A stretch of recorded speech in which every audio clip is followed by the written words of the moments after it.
Hello and welcome to the Echoes of Insight podcast. In this episode, I'm joined by Matt Jozokos. For the third time he's been on here. First two are incredible, and this one is no exception. We talked about everything that's going to get me canceled. We talked about the Titanic. We talked about JFK. We talked about the CIA. We talked about COVID. We talked about fluoride.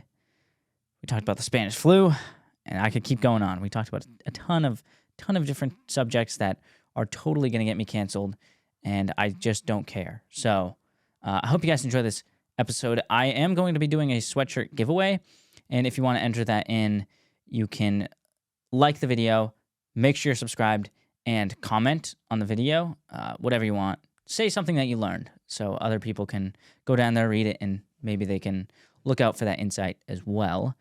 And the winner will be decided on Friday, March 8th. I will be choosing one of the comments on the YouTube video, and I will reply to that comment. Then we can talk it out, figure out where I'm sending it to.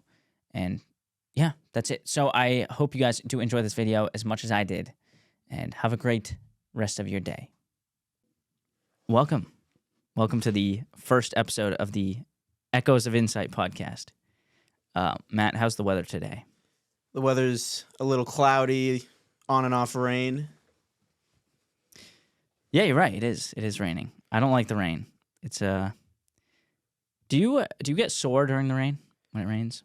No. I know people with like osteoarthritis do. Yeah, Johnny had surgery on his collarbone when he was younger. So he has like titanium in his collarbone, and he said whenever it's damp out, it like gets really, really sore and hurts. Yeah, I think it has to do with the pressure. I don't know a ton about weather. I know this was like kind of like a joke because we're in suits, but I don't know a ton about weather. Oh, yeah, me neither. So why are you wearing a suit?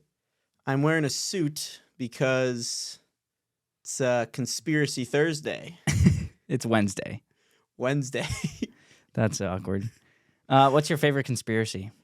Honestly, I feel like it's hard to choose. I feel like they all kind of like tie together. But one that I was looking into a lot more recently was the Titanic. As you saw what I was saying on that before. With there's just a lot of things that tie together that don't really make sense. First of all, in 1898, 14 years before the Titanic sank, there was a book published called The Wreck of the Titan. Very similar name to Titanic. And if you read the book, I didn't read it, but I read a summary of the book. The Titan is the largest cruise liner in the world at the time. It's called Unsinkable. It does sink by striking an iceberg. It sinks in the North Atlantic Sea on an April night, and it was on its maiden voyage from Southampton to New York City. All of those things are consistent with the Titanic, which is a little weird. I don't have an explanation for why these things line up, but that's the first weird thing. But there's a lot of other stuff. So you got J.P. Morgan, who his company financed the company that owned the Titanic, which was the International Mercantile Marine Company, IMM.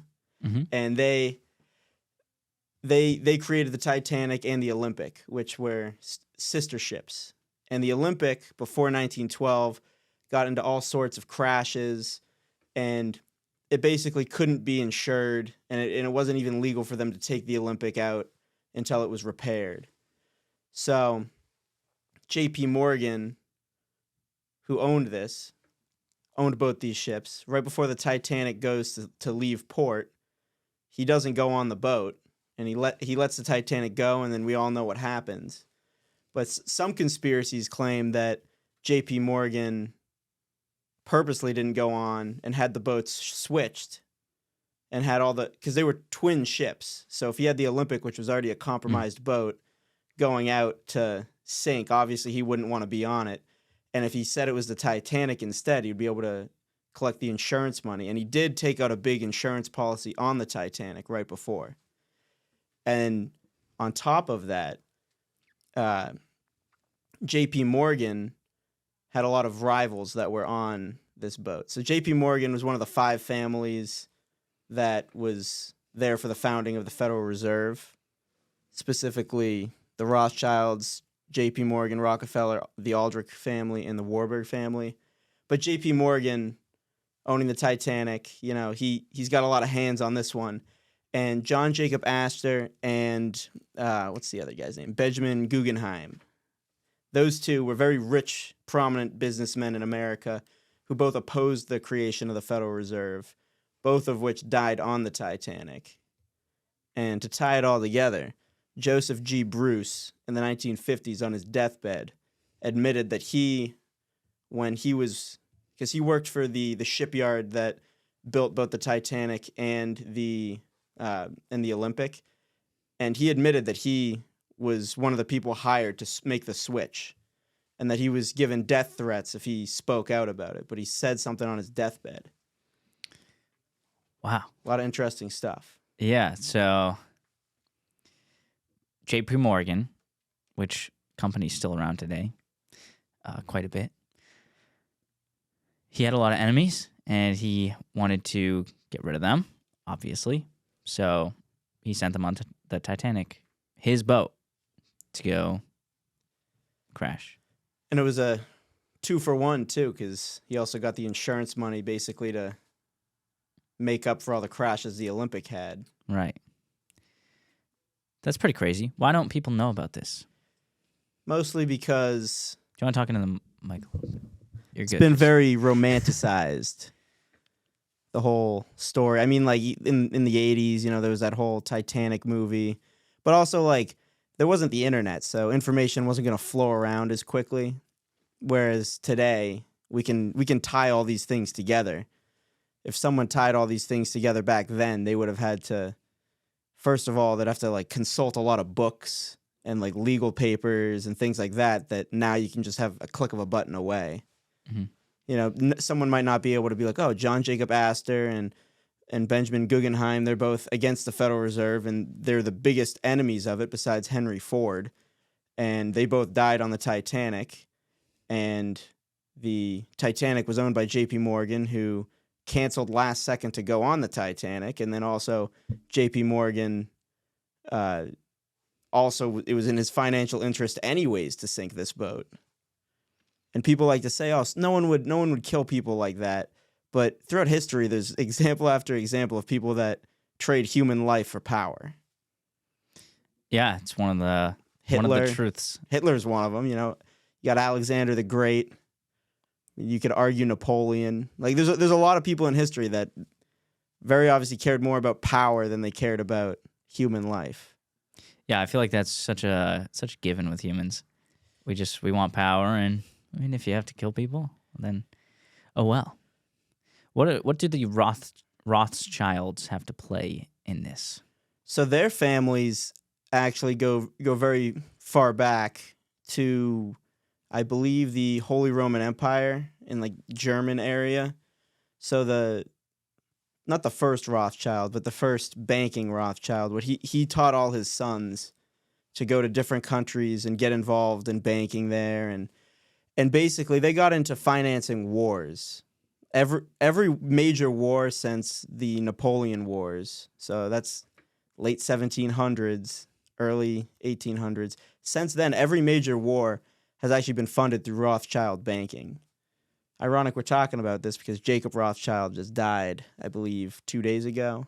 Oh, really? Yeah, he was like the head of it right now. But basically what they'll do is they'll get into banking. I mean, the Rothschilds are one of the 5 families in the Federal Reserve today. They were around it when it was founded. I forgot to also mention, Titanic sank in 1912. 1913, the Federal Reserve is created. So businessmen that were against it die immediately after it's created. Mm. But yeah, so the Rothschilds, they're in a very nice business for them, at least, because when you run central banks, you basically just get to print money out of nothing, especially when it's not a commodity-backed currency. So if it's just a fiat currency and it's just banknotes, basically, you can just print it out as much as you want and loan it to the government. So what what activities do governments spend the most money on? War. Yeah. So if you're in this gig, if you want to get as rich as possible, you want to start wars. And if you're running banks and like a whole bunch of different countries in the world, when you're running all those banks, no matter who wins the war, you win financially. Yeah, they don't care. They're not in the front lines. And in the Federal Reserve specifically, they get to basically, so say you're the government and I'm the Federal Reserve. If you ask me for money, say you need $100 million, I'll give you the $100 million. And then after that, you owe me the $100 million and on top of that, interest. So I didn't do anything except for print money. And I get that money and interest. And what else that does is immediately, so say that's the first $100 million printed, there's $100 million in currency, but there's, let's say, $105 million in debt because you owe me that money plus interest. So there's already more debt than currency even exists. So the more money they print and the more money's going around and everything, there's just more and more debt compared to the actual currency. Have you ever looked at the U.S. national debt clock? Yeah, it's, I think, around 34 trillion right now, 35, something like that. I think last time I saw it was at 34. It's so crazy. Yeah. That number goes up millions a second. It's multiple millions. It's insane. And you got to imagine that that's not sustainable. Yeah. Well, we kind of know that from the Great Depression. Yeah, I mean, it's at some point something's going to happen. Yeah. Hopefully it's not as bad as it seems like it's going to be. Well, they're just running up inflation. Like, I was just listening to a video about college versus no college. What's smarter, like who makes more coming out of college or with certain degrees. And it's crazy. The salaries coming out of college have more or less stayed the same throughout history or throughout whatever, like the last 100 years or whatever it is. And yet the price of college has gone up like threefold or more. Yeah. But we're just like, the money that we have, we don't have the spending power that we used to. And I actually also saw a video about the Philippines having $50 US dollars in the Philippines, what you can do. And you go get dinner for $3 and it's nice dinner. But, you know. Well, that's like one of the big things. The U.S. exports its currency. So I believe we're like a 90% consumer economy. So we don't really make much here. We just export our dollar. And because we have the top military and it's the reserve currency of the world, it is a decent gig for Americans, but it's not a great gig for other people who are, like you said, in the Philippines. You can get $3 really nice dinner. They're sending all these like really high-tech things that they're creating, sending it to America, and all we're doing is printing money and sending them that money. Yeah. But like it goes back to the Rothschilds. So if for every $100 million, like I can just print money and I get the money back basically because you owe it to me and the interest. Yeah. If you're running that bank, you're going to want the debt to go up. You're obviously not going to want it to go up too much because you want them to not default, but you want it to go up enough that you're going to have a cash flow. Mm-hmm. And it kind of all just ties together. So with college prices going up, a lot of that happened when, I believe, forget the exact year of it, but colleges started having to admit anybody. Anybody that wanted to go to college would have guaranteed X amount of loans to go there. And the reason for that was, at that time, people could work a summer. If they worked all summer, they'd be able to pay for college, but they didn't want to have to make people have to work in the summer to pay for college. So what they did is they said, oh, well, we'll guarantee this amount of money. And then what colleges basically did was, oh, well, now everyone can afford this. Mm-hmm. We're just going to raise the prices. Mm-hmm. And then every time they've raised the amount of loans people can take, and now you can basically take as many loans as you want to go to college. And they're guaranteed that you're going to get them, so prices are just keep going up. Yeah, and you can't bankrupt out of them either. So you're stuck paying them no matter what. Very weird loan. It is, yeah. And there's not like a physical, Like if you take out a $300,000 loan for a house, Yeah, at least And there's then- the house. yeah, right? you have the house, and if you can't pay for the house, they take the house. Mhm. If you can't pay for a college degree, what are they going to do? You already got the knowledge. They're gonna smack you in the supposedly. head with a little wooden plank, and all that knowledge will be gone. Yeah. What are the Rothschilds like? Why are they relevant today? I still hear about them all the time. But I don't know. I don't really know. Well, they're anything about involved them. in a lot of the national banks around the world. So they finance a lot of wars, basically. Or not just wars. I will try to be unbiased here. They do. It's kind of like an equaling thing. I think they do it to match their conscience because obviously if you're financing wars, trying to start wars because that's what brings you home a lot of money, your conscience might be a little upset about that. They do also a lot of humanitarian stuff. That being said, I don't think that outweighs human life getting killed. But I mean, for example, like the Harvard Art Museum, I saw when I went there with Maddie, I saw that the reason it was free to go there was because of a Rothschild donated a huge sum of money. Oh yeah, I just read about that today. Actually, I didn't know that was one of the. It was like the wife, right? So the guy died. What's his name? Oh, Jacob Rothschild Yeah. today? Yeah. Or a few days ago? Yeah. Yeah. So Jacob Rothschild died. He left like a note to his wife or something that said, "Do with about the money. Do with this. Like, do what you think is best with this." And yeah, she said it was like a $1.8 billion or something donation to this school. So, these people could go for free. I just read about that today, and I didn't even notice it was a Rothschild. Yeah, they do Unless a I lot of do it wrong, humanitarian but- stuff. I mean, I will say I don't think it outweighs the other stuff. Yeah. Well, it's all a cover up, of course. But a lot of extremely rich people throughout history have done stuff like that. I mean, Rockefeller, who was also involved in the Federal Reserve's creation, and obviously the Rockefeller education system. I don't want a nation of thinkers. I want a nation of workers. But there's a ton of stuff that the Rockefellers have donated also. Mm-hmm. I mean, you have obviously they have the university there, and then they also have, I believe, the ice rink in New York. Isn't that like the Rockefeller ice rink? I have no idea. There's libraries all across the country. Carnegie's another big name for that. I don't know as much about him though. I don't think he had anything to do with the Federal Reserve. Yeah, I know the name. I don't know much about. Carnegie was in the steel. Yeah. What a weird time, man. The industrial era. Yeah. It's really crazy. I remember that was like the one time in school that I was like really interested in what we were talking about in like Well, it's US like history. everything started changing. Mm-hmm. Yeah, it's crazy. All the technology, like at the beginning of World War I, we were on horseback. And then at the end of World War II, we're dropping atom bombs.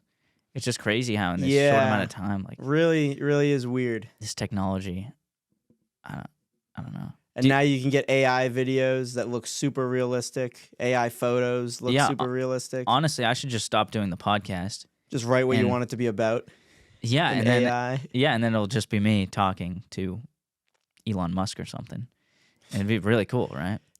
And then I don't have to do any work to do this. I wonder how long it's going to be. Me and my brother were talking about this. He was bringing it up. I wonder how long it's going to be until courts aren't allowed to bring up like video evidence anymore. Just Right. because of AI or even like audio evidence. Like it's just going to have to be like it was 100 years ago where it's just he said, she said. Yeah, the video at least you can kind of tell.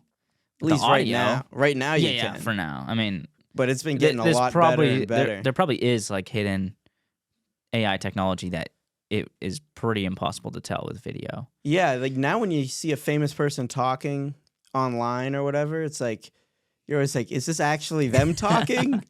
Yeah. And you never know until you see where the video's from. Yeah, I've even seen like Joe Rogan clips, and it's just not even him talking, or it is him talking, but it's completely fake, and I'm like, Yeah.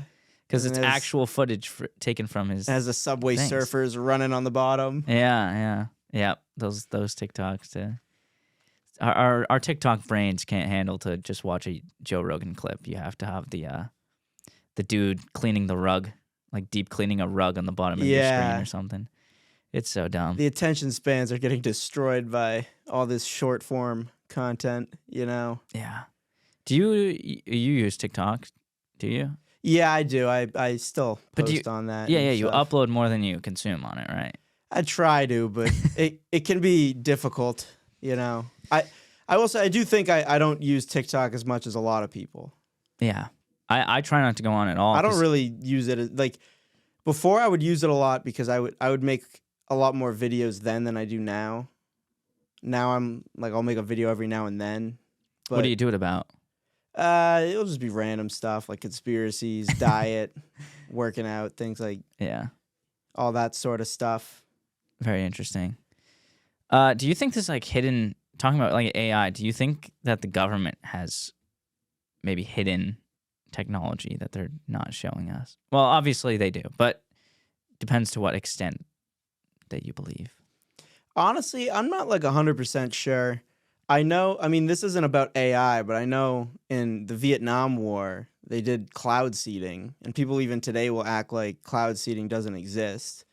Oh, is that controlling the weather?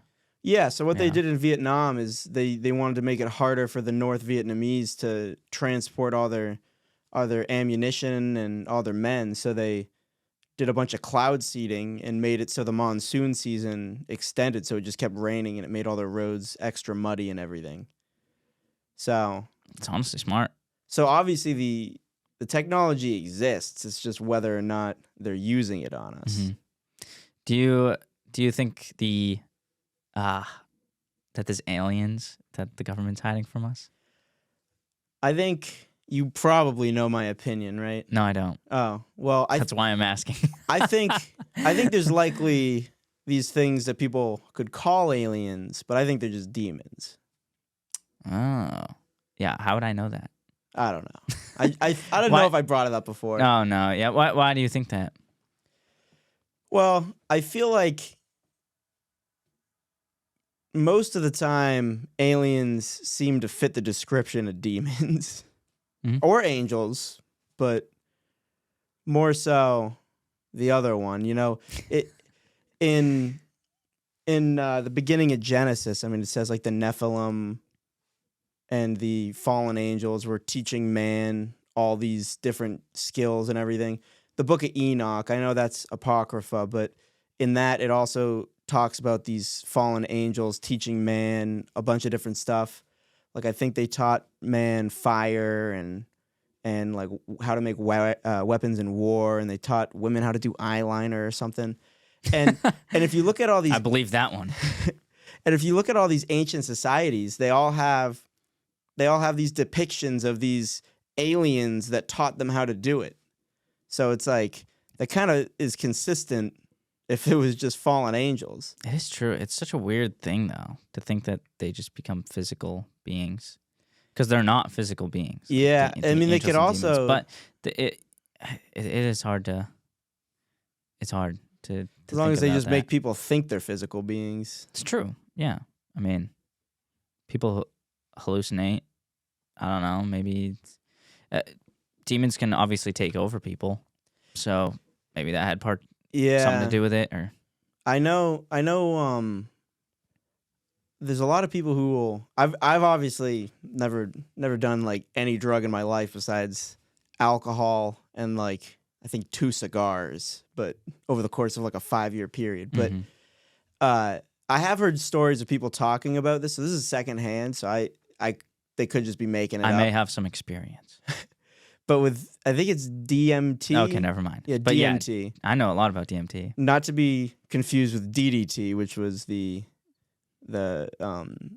insecticide in the 1940s and stuff. But DMT is dimethyltryptamine. Yeah, so I've heard a lot of people talk about these things called machine elves. Mm-hmm.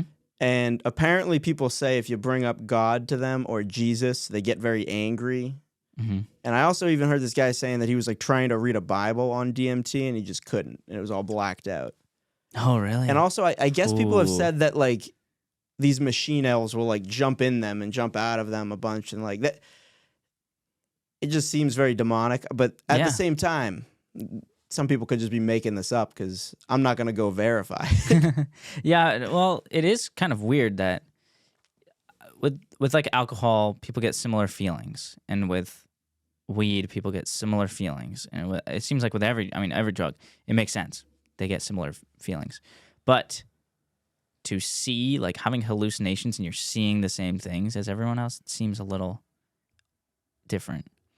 And I've heard a lot about DMT, and like I used to think, oh, that must be so cool, but no, I mean, a lot of the things that I hear about it too with those machine elves, or I hear a lot of things like jesters. That's what people say. Or they're probably all the same sort of thing. But these like those things mock them and they flip them off and they do like these aren't like nice beings. I mean, they're not like physically harming people, but they're like mocking them. It's such a weird thing. And I've been a Christian for my entire life basically, and I just didn't really. I was always one of like I don't even know how to say this. It's such a weird thing, but like I didn't really like believe in demons. Like I didn't think they were around anymore. And same with angels and everything. Like I didn't really think that stuff happened anymore. You know, same with like miracles. Like that stuff doesn't happen anymore. But yeah, I believe it does, and it's really insane. Like seeing some stuff, I'm just like, that's just demonic. It has to be. It has to be. There's also a lot of stuff that's like right in our face. So like, for example, a barcode. If you go to a grocery store, everything's going to have a barcode. So that under each of the lines, so each line will mean a number. So you'll see like the numbers on the bottom, but then you'll see the lines. And two skinny lines, like two thin lines that like they're the same thickness, two lines means 6. And on every single barcode, you can find any barcode, and I guarantee you it'll have it. I remember looking through my pantry, looking at everything, and every single barcode has 3 6s that aren't accounted for on the bottom. So every barcode has 666 on it. Ooh. And on our dollar bill, so it says, I have it written here. Yeah, so it has Novus Ordo Seclorum on it, which is a really weird thing to have on our money. That's Latin for new order of the ages. This is underneath that pyramid with an eye, like the one eye, often called the Eye of Horus, who is one of the Egyptian sun gods, which is interesting. That and the one eye is very interesting because in the Bible, if you remember the good shepherd being Jesus, when it describes the worthless shepherd, it says that he has a dimmed eye. So he has one eye because one of them is dimmed. So the one eye being the eye of Satan. So the eye of Horus, and he's also the sun god. And if we look at what the Greek sun god is, Apollo, in Revelation 9:11, it says that Apollyon, so this is Apollyon, it sounds very similar to Apollo. It says is the king of the angels of the pit, being the demons. Mm-hmm. And if we go back to that Novus Ordo Seclorum, New Order of the Ages, that's a quote from a poem by Virgil. And in that poem, it says, "Your Apollo already rules." So on our money, there's a quote from so you already have the pyramid with the all-seeing eye, which is satanic. And then you have this quote from a poem talking about your Apollo already rules, and we know from Revelation Apollo is Satan. So why is our money quoting something that's saying Satan already rules? And then on top of that, if we go into the medical world, everyone's aware of the Hippocratic Oath that all the doctors take it and everything. It's a requirement. Do you know what the beginning of the Hippocratic Oath is? No. It's in quotes, because I'm not saying this. In quotes, "I swear on the healing gods of Apollo," and I believe Asclepius and a few others. But oh, really? They have doctors swear on Apollo. I did not know that. And the symbol for hospitals, you know how it's like that rod with the snake going around it? Oh, yeah. Do you know what that is? No. That's the rod of Asclepius. And Asclepius is Apollo's son. Very and interesting. The dollar sign, which used to be a U with an S over it, because it was like US dollars. That's what it originally was, but now it's just a line with the S. Looks like a rod with a snake on it to me. Yeah. Do you think these people are like aware Oh, absolutely. what they're doing though? Oh, I think the people at the top do.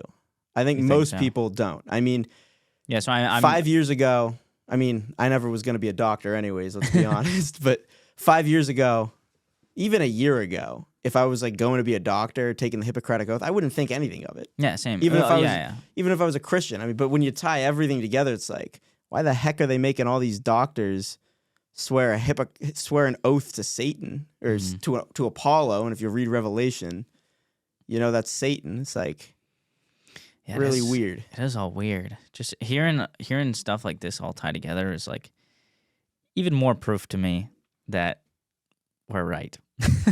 Yeah, I mean, it's kind of like if Satan didn't exist, how differently would the world look? Mm-hmm. Because we have all the left is right, up is down, like everything seems reversed. Yeah, that's what they want. That's what he wants. And then like you can look at most of medicine has been influenced by Freemasons. I mean, you have a very I probably should like first say Freemasons is a huge rabbit hole, so I won't go all the way into it. I was gonna ask about that, But so it's not a this big deal. symbol here, I'm not a Freemason. This is gonna get clipped and everyone's gonna think I am. That symbol there is called Master of the Second Veil, which is a Freemason sign. It's a sign that they'll do to show their allegiance. So if you remember the worthless shepherd analogy, he has a dimmed eye and a withered arm. So that represents the withered arm. So they're obviously trying to symbolize Satan. Oh, there's another one, right? They have another. They have a With bunch the, of ones. this Yeah, one on the eye. devil's horns, and if they cover the eye with that, that's also the all-seeing eye with that. Yeah. This symbol actually represents 3 6s, so that's 666. Yeah. They popularized that because it's like, oh, it means okay. Well, why are there 3 6s in it? Why do barcodes have 666? Like that one, no one can explain to me. Whenever I say it, oh yeah, that's weird, but you know, it's just how it is. Yeah, it is weird. Like, do you think it even changes anything? I mean, like, obviously, the number has a symbolic. I think they just backing. like putting it in our face. Probably. People at the top, I think, do it, and then the 90. Like, I should also say with Freemasons, 99% of Freemasons don't know what Freemasonry is about. There's 33 degrees of it, and 99% of them have no idea that they're in like a. That the other ones exist, basically. Yeah, because it all relies on lying to the lower levels. Oh, really? Yeah, because you're only allowed to share secrets with people on the same degree as you or above, like about Freemasonry. So everyone's getting lied to on the lower levels, and you're never going to tell it. They have these super weird rituals and everything. Like when you get initiated, you have like your pant leg up and you're blindfolded to represent how you were blind before being a Freemason. And when they take the blindfold off, they all have swords at your neck. Oh, really? Yeah, there's a lot of weird stuff with Freemasonry. However, what I wanted to get into was you can find about every major person in medicine or even like influential person, you can find them doing like the hidden hand or other Freemason symbols. And before nowadays, it's easy to get people accidentally doing symbols all the time. But 100 years ago, when cameras weren't used very often, you were really thinking about the pose you were doing. That's true. So when we have Louis Pasteur doing the hidden hand, and we have Darwin doing the hidden hand, and we have Napoleon doing the hidden hand, and we have New Hampshire's one president that was elected, Franklin Pierce, doing the hidden hand, and we have, I think General Grant was another one doing the hidden hand. George Washington was an open Freemason. And yeah, so there's a ton of stuff about Freemasonry. And in medicine, it's very infiltrated. Obviously, if you come to the conclusion that Freemasons are worshiping the devil on the very high up levels, the ones lower levels probably don't even, they're just basically a men's drinking club that does charitable stuff. Mm-hmm.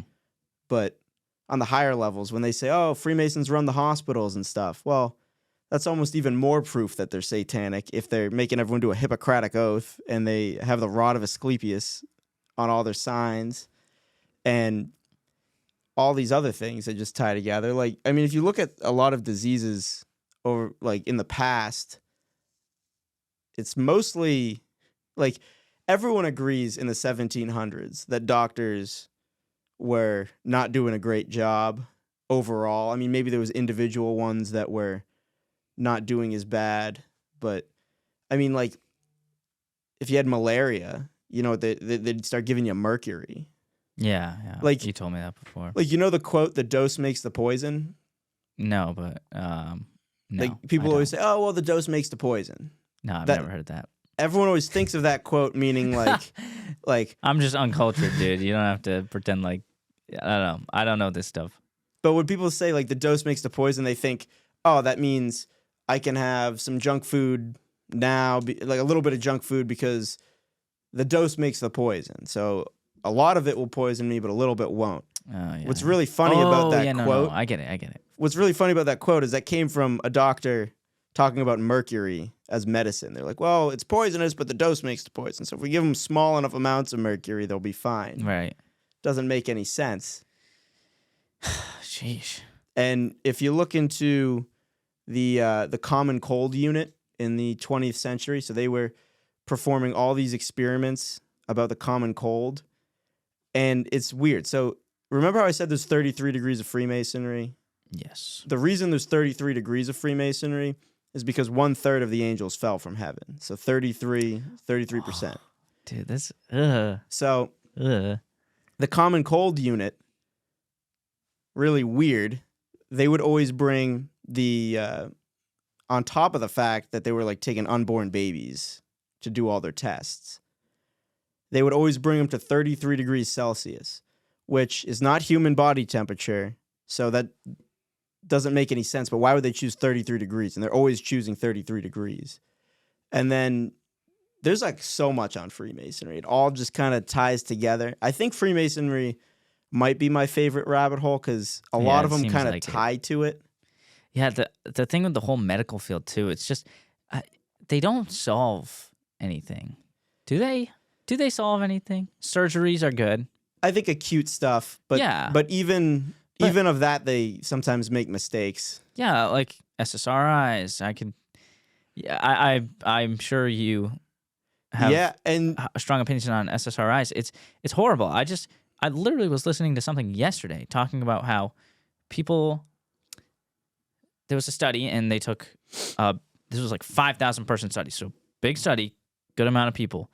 They all had depression, whatever that is, and they had like half the people were taking SSRIs, and half the people just used a sauna for 4 days a week. And the people who used the sauna had way better results and for longer than the SSRIs. And it's just, it's crazy. It's crazy. I try not to take medicine for anything now. Yeah, Doesn't matter I've unless been like that for a while.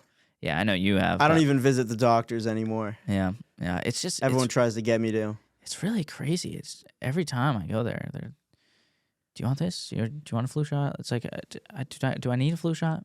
Am I gonna die if I get the flu? No, I'm probably gonna be fine. What's actually interesting? So you know what the most deadly flu of all time was? What was it? The Spanish flu. So the Spanish flu, the number of deaths from that, people speculate between 50 million to 100 million people died of that. And this was in 1917. So there was a lot smaller of a world population, and it potentially killed 100 million people. So the Spanish flu was a weird one, though. So they did studies on it, including the San Quentin study and the Dr. Milton J. Rosenaw. He also did an experiment on it. I actually have his right here. But oh, sheesh. But basically, no matter what they did, they had like people who were sick with Spanish flu. They took their mucus secretions and their saliva. They had them caught and they made people gargle it, and didn't have Spanish flu, trying to get them to have Spanish flu. That have them coughing in people's faces. No matter what they did, they couldn't get people get sick. Like you have multiple times saying none of them took sick in any way. right here, it's where it says the patient then gargles with some of the solution, which was like the mucus and all that. That's disgusting. But dude. yeah, so all the studies that they did on Spanish flu, they couldn't prove that there was any contagion. However, in 1917, right before Spanish flu, the aspirin patent from Bayer expired. So now it was free game. Any physician could prescribe aspirin, and there was way more supply of it because there was no longer just one producer. Everyone could produce it if they wanted to. Name aspirin is a really weird one too because it's very similar to a satanic word, but I digress. But but basically, they would give people 8 to 31 grams of aspirin per day on this flu. And we know today that 2 to 3 grams of aspirin per day can cause overdoses on aspirin. 2 to 3, and they were prescribing 8 to 31, way above it. And the Spanish flu had really weird symptoms for a flu and a really weird age range. So it was mostly killing young men, was the people that it was mostly killing. And here are the symptoms of it. It was pulmonary edema, which is fluid filling up your lungs, coughing up blood, swollen brain, abnormal states of consciousness, that'd be like tripping, stuff like that, swollen kidneys, fatty liver, and cyanosis, which is when discoloration of your fingers. That doesn't sound like a flu to me. And what's even weirder is doctors were specifically prescribing aspirin to people who had the flu, trying to cure it. Yeah. And do you know what the symptoms are of aspirin? I think I can take a guess right now. Everything I listed are the symptoms of overdosing on aspirin. So 50 to 100 million people that died of the Spanish flu were likely just killed by aspirin overdoses. And the even crazier part is that what even backs it up even more is that when they tried proving that there was contagion here, they couldn't prove it. They had people gargling it. Well, gargling the saliva, coughing in their face. Well, if you're not taking all that aspirin, you're going to be fine. Yeah, right.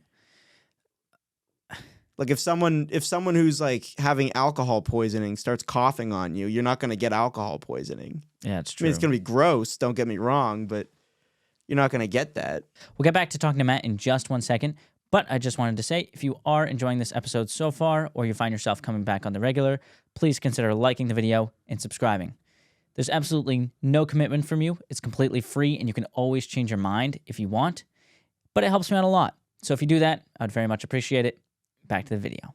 I have once learned, do not attribute to malice what can be easily explained by ignorance. So do you think maybe that was just ignorance? Or do you think there was some I hope it was ignorance. Yeah. I think there's a very similar one with the more recent thing. I'm not even going to say the name you of can it. say it. COVID, it's fine. Oh, I didn't know if you'd get censored. No, But- I don't think YouTube... well, yeah. Let's actually... let me explain real quick. Just about 2 years ago, if you said COVID on a YouTube video, they'd take it down. If you said YouTube on like an Instagram video, they'd take it down.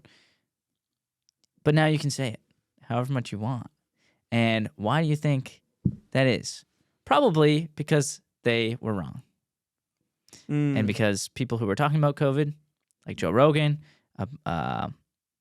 basically all the conservative political commentators, they were all right. They were all right. And Well, there was a lot of other medical malpractice with COVID also. So when it first came around into the States, when they thought it was like exploding everywhere, and they were getting very worried about it, a very quick thing that people started doing was putting people on ventilators. But that's not the smartest thing to do when someone has a cough and they have stuff building up in their lungs that needs to be coughed out. Putting them on a breathing machine is just they can't cough anymore. It's just gonna build up and build up and build up.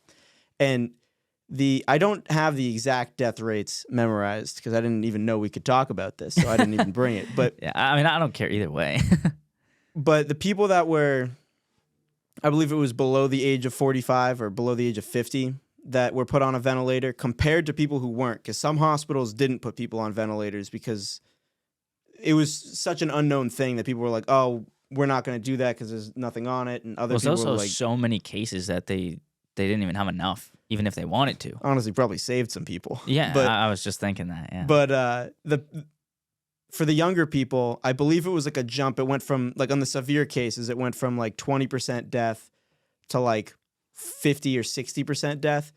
But then with the older people above the age of 45 or 50, I forget the exact age, the death rate went from being about, like, I believe 40 or 50% to 99.9%. So 99.9 on ventilators? Yeah, so of the severe COVID cases. Okay, severe. Because I was going to say, maybe the ones that were on ventilators were just severe. Well, The they others were all weren't, because some hospitals wouldn't put people on ventilators because it was an unknown disease, so they were like, we're not going to treat it with something we don't know if it's effective. Yeah. And then other hospitals, and I don't even blame them. Like, this is one that I think it was honestly just ignorance. Yeah, I mean, dude, like, if someone's coughing and you think that they're going to die, I mean, if you remember, people thought they were just going to be dropping dead of COVID. So someone starts coughing, you think we need to get this guy on a ventilator right away or else he's going to die. Yeah, yeah. And then, at face value. And then it just builds up. Yeah, I mean, it just, one of the reasons I wouldn't want to go to a hospital. Yeah. Well, also, I'm not a medical professional, so I wouldn't really know either way, but maybe these people should know. It's really crazy, dude. It all ties together. How does this, like, affect your day-to-day life? Do you even, I mean, obviously you think about it a lot, but how does it affect your decision making? I mean, honestly, I feel like I see through things more than I used to, but I feel like it's one of those things where sometimes I'm like, why do I have to know this stuff? But then at the same time, it's like, oh, I mean, it's good to know. Because, like, now, I mean, as random as it is, I'll know not to take 8 to 31 grams of aspirin, but... Right. The truth will set you free. Yeah. That too. You don't want to live in ignorance, even though ignorance is bliss. I actually truly believe that. Yeah. But, you know, I feel like you can have bliss without ignorance, too. Yeah. Depends. I think honestly, when you learn about how crazy all this stuff is and how, like, backwards everything is, I mean, like, I've already talked on your podcast before, your old one, about how like dietary guidelines were backwards, and then you also have, like, all this medical stuff that's kind of crazy. If you were an atheist and you saw all this stuff, you would just think, like, wow, this world, everyone's so dumb and crazy. As a Christian, though, it's like, oh, Psalm 2:2. This is how it's supposed to be. What's Psalm 2:2? Kings of the earth conspired against the Lord and his anointed. So basically, like, the people running the world are conspiring against God. God and his anointed, which is anointed. Messiah is the Hebrew word, I believe, and anointed is just the Greek word. So God and his Christ, basically. Yeah. Christ was it's really something. It is weird, like, seeing this I've never seen it from a atheist's point of view, but yeah, seeing it from a Christian point of view, it's just like, I don't know. I saw my brother go from, I mean, I was an atheist too at one point, but I saw my brother go because I think he found most of this stuff and I just learned it through him. Mm-hmm. But I saw him go from being, 5 years ago, he might have been like an edgy atheist. But then when he started going into all this stuff, he was kind of like, I think, agnostic, leaning towards God. But I saw him going through all this step by step, and now he's like an extreme Christian. Yeah. I noticed that it happened very quickly, too. It's just kind of like, there's no way to piece all this together. Like, why does our money say your Apollo already rules? Why? Like, everything just lines up. Mm-hmm. And it's like everything's backwards. It's like it's meant to be that way almost. Mm-hmm. What is the thing called? Do you know that it was a part of, like, conspiracy about Epstein's Island, about taking the young souls of the adrenochrome? Yes. Do you have I don't know anything about that? I don't know much about that stuff. I mean, I will say I definitely think I'm a conspiracy theorist by most people. Yeah, I mean, you literally brought a tinfoil hat. Yeah, I did bring one. Hat. But I will say, I think the conspiracies I believe in, I usually try to vet. You know what I mean? Like, I think a lot of things could be true, but I'm only going to, like, say it as if I know it. If I, like, for example, the Spanish flu thing, that's, like, anybody could put two and two together after reading it. Or the Titanic stuff, there's so much aiming at it. Yeah. But, like, I don't know, the adrenochrome thing, I mean, I wouldn't be surprised if they did that. But at the same time, I don't have any, like, full-on reason to believe it. But like I said, I wouldn't be surprised. There's more satanic stuff going than not. Yeah, I'm the same sort of way. I don't know. I just, it's just crazy stuff that people do, and it's all not very surprising somehow. But yeah, you're right. I didn't know. I thought you might have something on it, but it does make sense. It's kind of hard to, that stuff, I feel like that's just next level conspiracy where that's Alex Jones stuff. So it's hard to really find evidence for it because no one really looks into it. I mean, people know about it and people talk about it. Sorta. Well, I think there's different types of people. I think there's like 3 types when it comes to like conspiracy kind of stuff. There's people that are going to like, no matter what, they're just going to go with whatever the mainstream says. So like, oh, fluoride's good for my teeth, I'm just going to use it. And then, why would they lie to me? Yeah. And then you got the people on the opposite side that are just going to be, my brothers call them reverse NPCs, where it's like they will believe in anything that goes against the mainstream. It doesn't matter what it is. If it's against the mainstream, they're going to believe it. And then you have people in the middle that I think a decent amount of people are the people in the middle. They just don't look into stuff, but like they're just going to believe what they believe there's evidence for. Mm-hmm. Like almost more free thinking than the other 2 groups. But I would hope to say I'm in the middle. Yeah, you seem to be. Because I was going to ask about, like, I don't know. You immediately said, like, I don't know about adrenochrome, and that just proves that obviously you don't believe everything that goes against mainstream. And another thing with the adrenochrome, and I guess it applies to all of these, is everything is way more obvious in hindsight.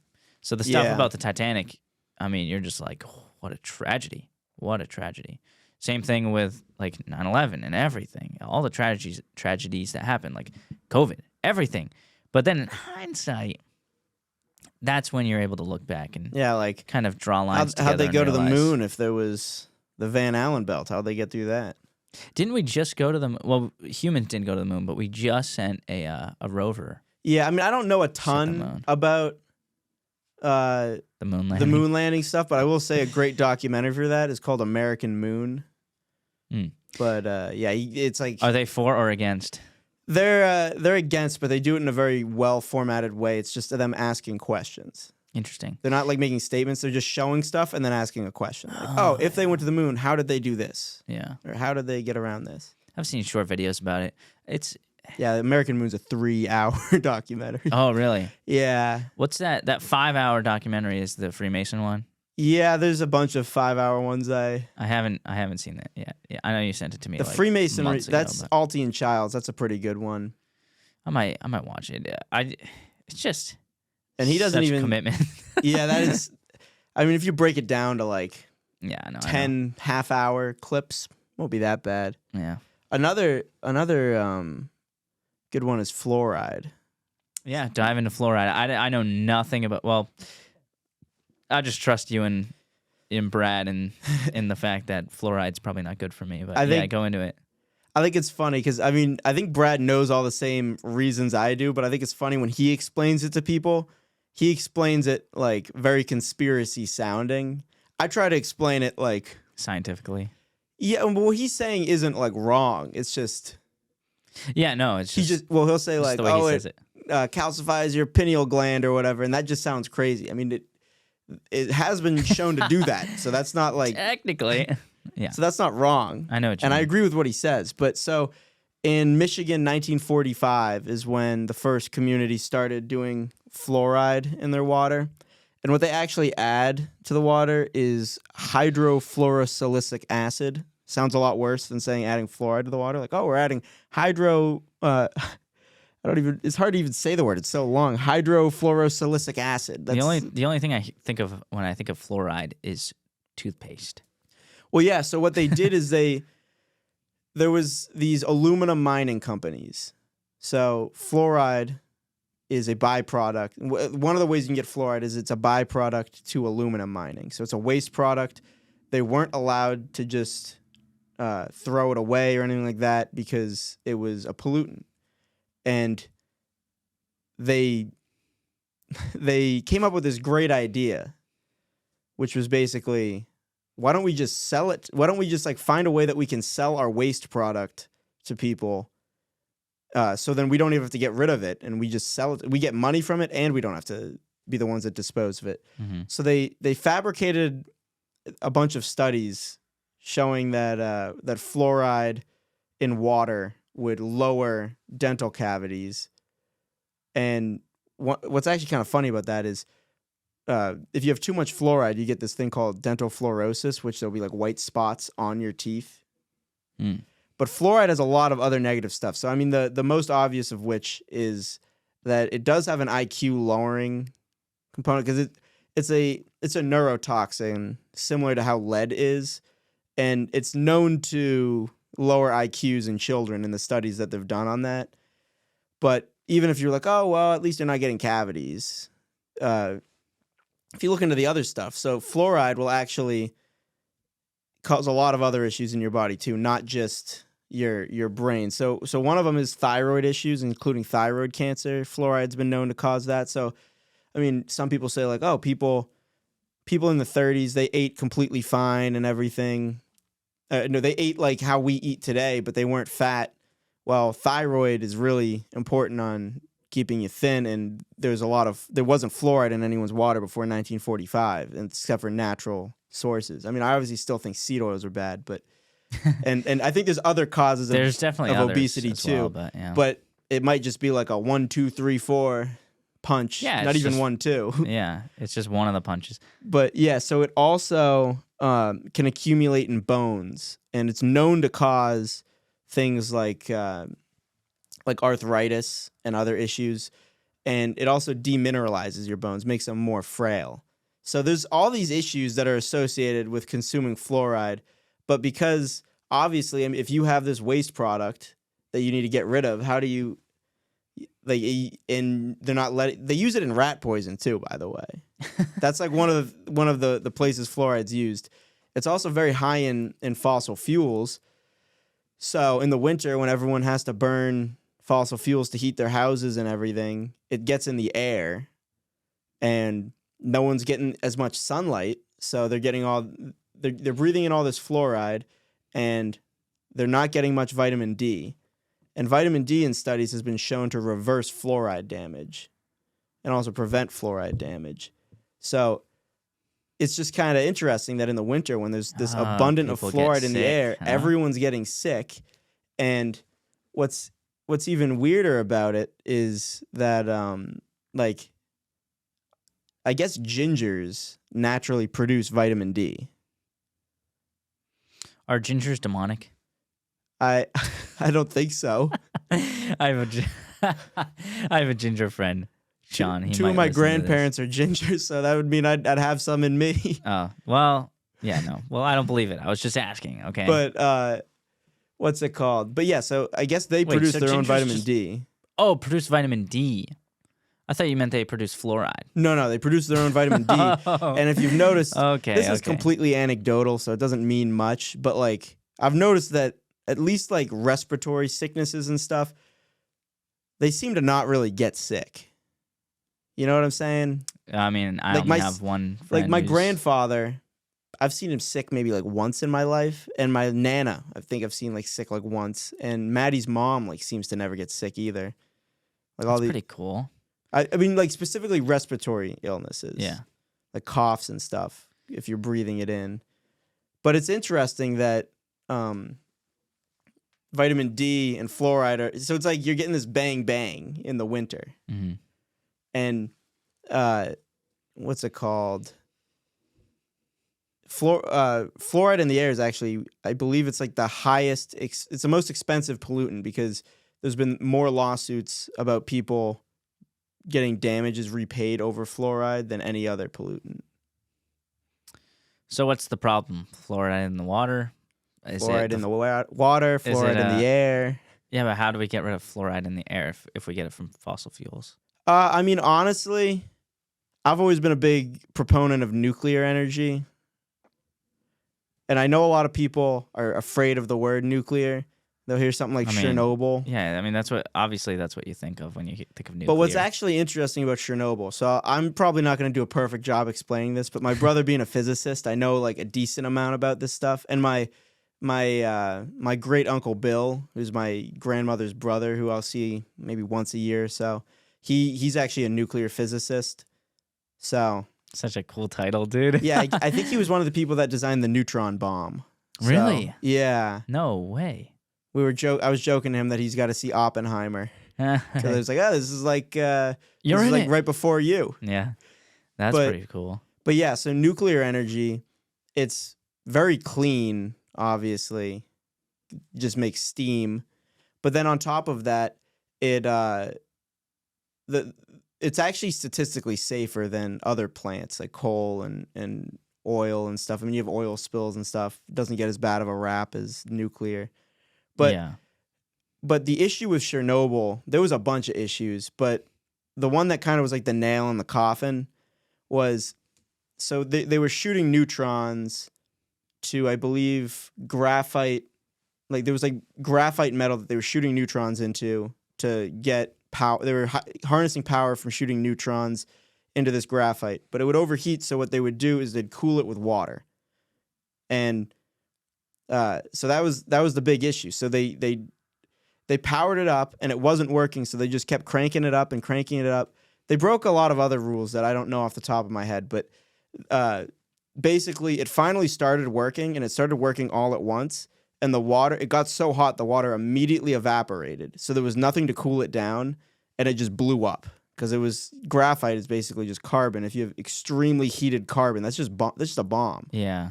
And in nuclear power plants in the United States, and since then, they use water for the reaction and water for the coolant. So if the water started overheating, it would just evaporate, and the reaction would just stop. Mm-hmm. So people get really afraid of nuclear because of like Chernobyl and stuff, but yeah, there's not really as much to be afraid of. That's a one-off thing. That's like saying that you don't want to, like, you think planes are unsafe because this plane crashes like once, however many, but there's not that many.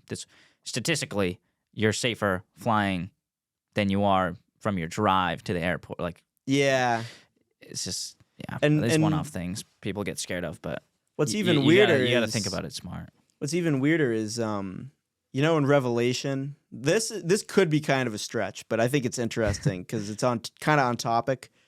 In the book of Revelation, there's, I forget the exact verse, but it says the star of wormwood will fall and poison a third of the waters, or make a third of the waters undrinkable, or forget the exact word they use, but like a third of the waters are going to be undrinkable.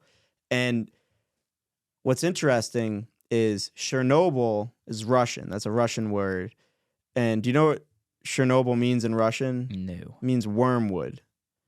And after Chernobyl had that big disaster, a third of the water in Europe became poisoned from the reaction.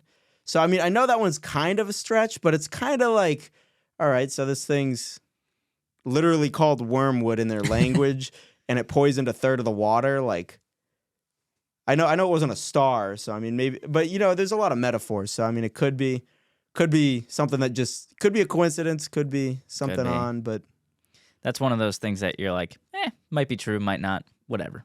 Yeah, it's not like life. It's not damning evidence, but it's interesting that it happened. Yeah. Yeah, this stuff it's just weird. It's just weird. It's hard to, I don't know, how do you think people can like stay up to date with this stuff, or just be informed without spending a bunch of time having to do it? I honestly think, I mean, I don't know if this would apply to everything, but when you hear something, don't just like assume it's true. Like, think like, how did someone find out this was true? Like, how did they find that out? And if you can't find out how they found out it's true, they likely just made it up. Yeah, I mean, There's a lot of I say things a lot of stuff, and I'm like, well, like on this podcast, I just say, oh yeah, someone said this, someone said this, someone said this. But yeah, you really should dig deep, try and get to the root I of think it. I think radiometric dating is a perfect example of this. So my brother, this was like when he was more, he wasn't a Christian at this point, and he was very into the Younger Dryas, which is like a period of time where there allegedly could have been like a big flood or whatever, and a lot of people say, oh, it destroyed Atlantis or whatnot and Yeah, killed you're talking the about the mammoths. Age of Earth stuff now, right? Yeah, but so my brother was like trying to see how they dated the stuff from the Younger Dryas just because he was interested in it, and he wasn't like thinking, oh, I think these people are lying to me, so I'm gonna look into it. He was just looking into it just because he was curious. He wanted to make sure he was citing stuff that was properly explained. He's a good scientist. And he looks into it, and so the way that they date things is radiometric dating. So they'll take uranium-236, which is radioactive. It's a radioactive isotope, and eventually it'll break down to lead-206.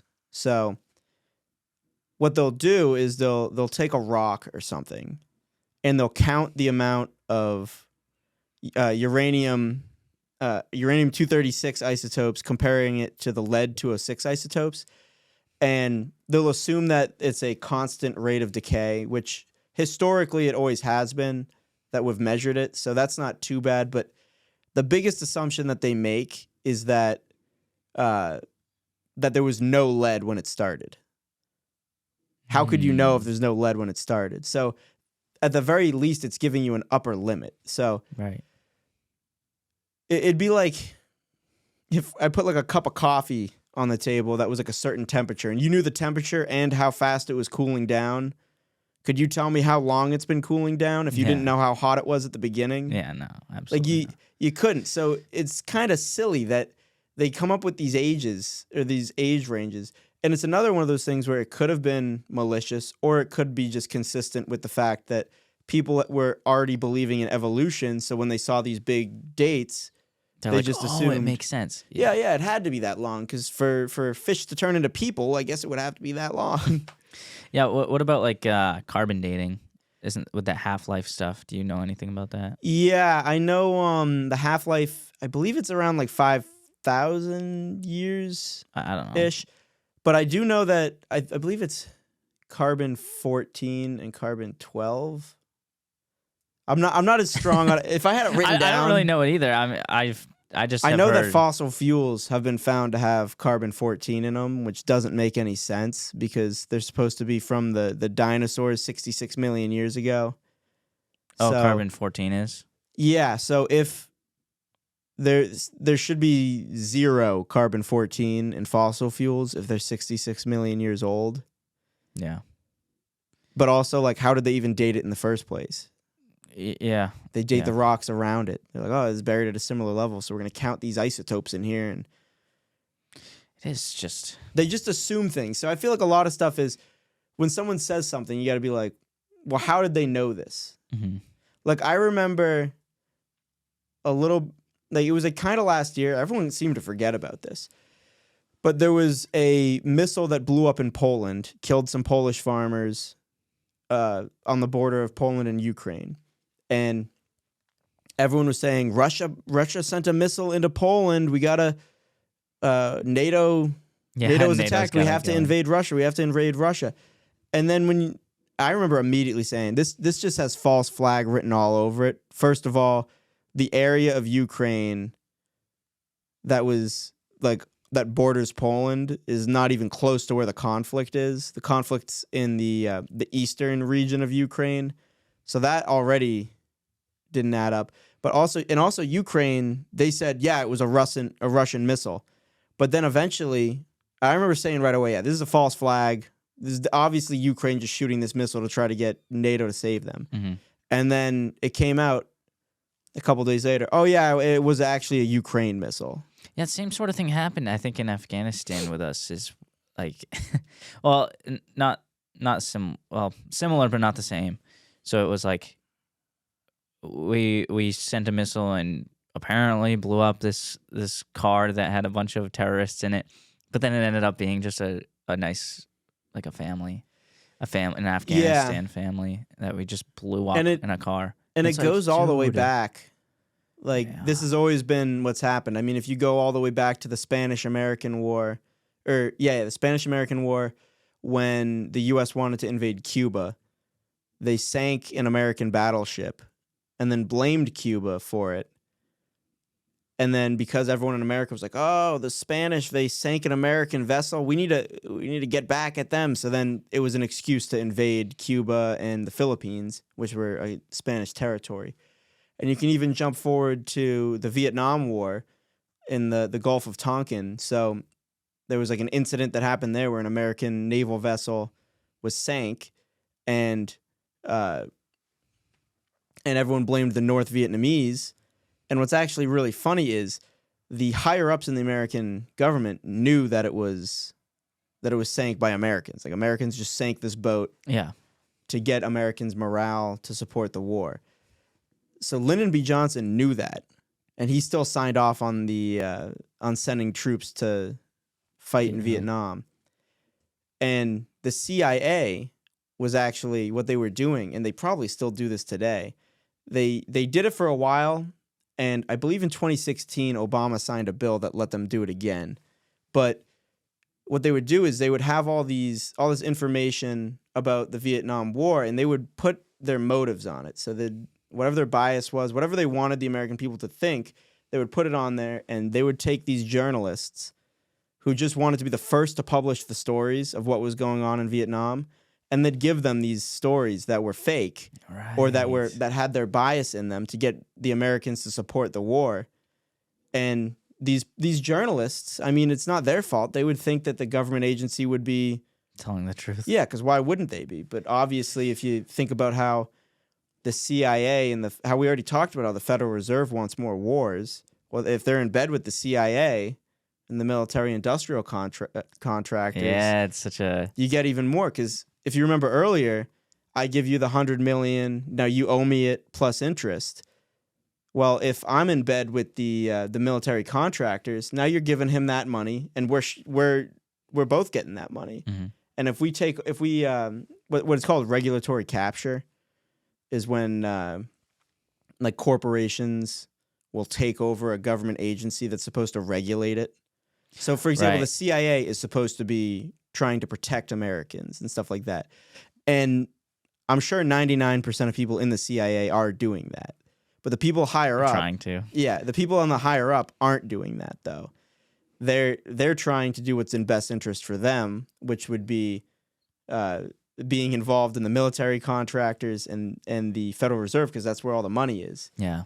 And this actually happened in Operation Northwoods with JFK. So it came to his desk. They said, "Oh, we're gonna bomb American citizens and blame Cuba." Once again, they're trying to invade Cuba here. But we're gonna bomb some Americans, but blame Cuba so then we can invade them. And JFK was like, "What?" Like, the CIA said that to him. So then what JFK did is he said, "I'm gonna shatter the CIA into 1,000,000 pieces or 1,000 pieces and scattered it into the wind." And then he also said that he was going to get rid of the Federal Reserve. And in the 60s, he actually did that temporarily. He started printing out silver dollars, if you remember those. Yeah, I heard about that, yeah. So he starts printing those out, and very shortly after, he's assassinated. Yeah. Dude, RFK's back, though. I apparently, RFK is the first presidential candidate that was denied security from the Secret Service. Yeah, and I almost think, I don't even know why he wants it. Like, think about it. Like, his dad had Secret Service. He got killed. And his uncle had Secret Service and he got killed. So, like, I feel like he should just go with private security. That's what I would trust if I were him. Yeah. It's just, I don't know. So many people are blind to this stuff. Yeah. I hate saying that, because then it sounds like we're being cocky. Like, we know this stuff. You're blind. I'm woke. I know this stuff. Well, not woke, but yeah, you know what I mean. But yeah, seriously, people need to know this, and it's only one way to get them but I to mean, know it. even if they don't, I mean, what does Jesus say about this? He says, if the blind lead the blind, they'll both fall into a ditch. Yeah. Saying like, don't worry about that. I mean, like, obviously we should worry about it when they're like enforcing it and like censoring and not letting people talk about it. Mm-hmm. You know what I mean? Like, obviously you could say with the RFK thing, them not giving him Secret Service is a way of censoring because now he has to use his campaign funds to protect himself. But also, like, when people are teaching false things, like, I think diet's a perfect example. Like, diet, I think, is the best example because they're only harming themselves. Right. Yeah. Other stuff, diet's a personal choice for everyone. So other stuff, though, it's like you're Except harming for everybody. kids. Like, fluoridating the water, that harms everyone. Mhm. But I will say, I think it's a perfect argument for, like, because the government gets these things so wrong, like, on top of the economic arguments for, like, you can't give people free stuff because obviously someone has to do the labor somewhere. If they're scarce, just making them free doesn't make them not scarce. Yeah. Like, if you have a lemonade stand and you say free lemonade, no matter how much lemonade you start bringing, if it's a busy area, you're always going to run out. The only way to stop that is by implementing a price. But even if the economic arguments did make sense, like, let's say for some reason people would just be like, oh yeah, we just have a magic wand and we can make things unlimited and we can make them free. But like food and water, what does the government say is healthy? It says seed oils are healthy, and they say they're heart-healthy seed oils, and saturated fat and red meat's bad for you, and eat the bugs, Yeah. and all that sort of stuff. And then you look at with water, like, they did make water free in America. Like, you go to anywhere and the water's free, but they're poisoning it with fluoride. So it's like, okay, well, they made it free and then poisoned it. Mm-hmm. So, like, they can't even do that right. Yep. There's a cost to everything. You just got to see if you're willing to do it. Willing to pay it. Yeah. Well, thank you for coming on. This was it's a lot of fun. I like talking about this stuff. It's so scary to tell. Well, not scary, but it's like a little discomforting talking about it. I feel like this kind of stuff YouTube. I could talk about for probably like 10 hours straight. Oh, I know. You brought papers. But yeah, we're an hour and 15 in. We'll end it here. I was planning on like talking about training and diet a little bit at least, but you know, is what it is. we've got 2 other pods that we talked about that, so feel free, go look at those. But yeah, maybe we'll be back. Well, we'll definitely be back at some point for episode 4. For the next rename. I'm just No. joking. That's rude. It was just Echoes a of joke. Insight. I like that name. I think It it's is a good name. I was just teasing. Yeah, sure. Okay. Thank you for watching, everyone. If you did enjoy, please like, share, and subscribe. It means the world to me, and there's no commitment on your end. So if you do that, I appreciate it, and I'll see you next time. Thank you for watching. If you did enjoy and you find yourself coming back on the regular, please consider hitting that subscribe button so you never miss a full episode when it comes out. These are going to be coming out every week, and you don't want to miss them. There's a lot of knowledge and stuff. If you want to watch another episode, go to the left of your screen right there. You can click it. If you're watching on a TV, you're not going to be able to click it, but that's okay. So thank you again for sticking by and watching till the end, and I will see you next time.